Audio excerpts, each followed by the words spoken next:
കഴിഞ്ഞ ദിവസമാണ് എല്ലാവരെയും അമ്പരപ്പിച്ച് ഇന്ത്യൻ ഫുട്ബോളിന്റെ പുതിയ പരിശീലകനായ അഖിലേന്ത്യാ ഫുട്ബോൾ ഫെഡറേഷൻ മനോലോ മാർക്കസിനെ നിയമിച്ചത്.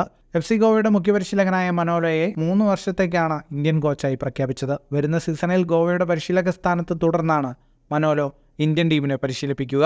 ഡൽഹിയിൽ ചേർന്ന AIFF യോഗമാണ് സ്പാനിഷ് പരിശീലകനെ ഇഗോർ സ്റ്റിമാക്കിന്റെ പകരക്കാരനായി നിയമിക്കാൻ തീരുമാനിച്ചത്. ഇപ്പോഴത്തെ പുതിയ കോച്ചിന് മുന്നറിയിപ്പും ആശംസകളുമായി രംഗത്തെത്തിയിരിക്കുകയാണ് പുറത്താക്കപ്പെട്ട Croatian coach Igor Stimac. Dear Manolo, Indian കോച്ചായി നിയമിക്കപ്പെട്ടതിൽ അഭിനന്ദനങ്ങൾ. ഇന്ത്യൻ ടീമിനൊപ്പം നിങ്ങളുടെ യാത്ര ഒരിക്കലും എളുപ്പമുള്ളൊന്നായിരിക്കില്ല.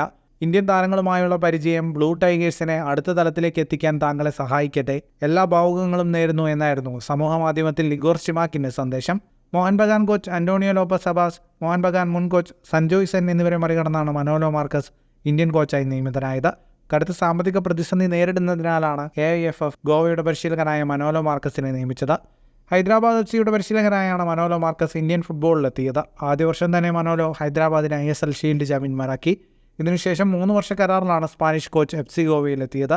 2025 മെയ് 31 വരെയാണ് ഗോവയിൽ മനോലോ മാർക്കസിന്റെ കരാർ.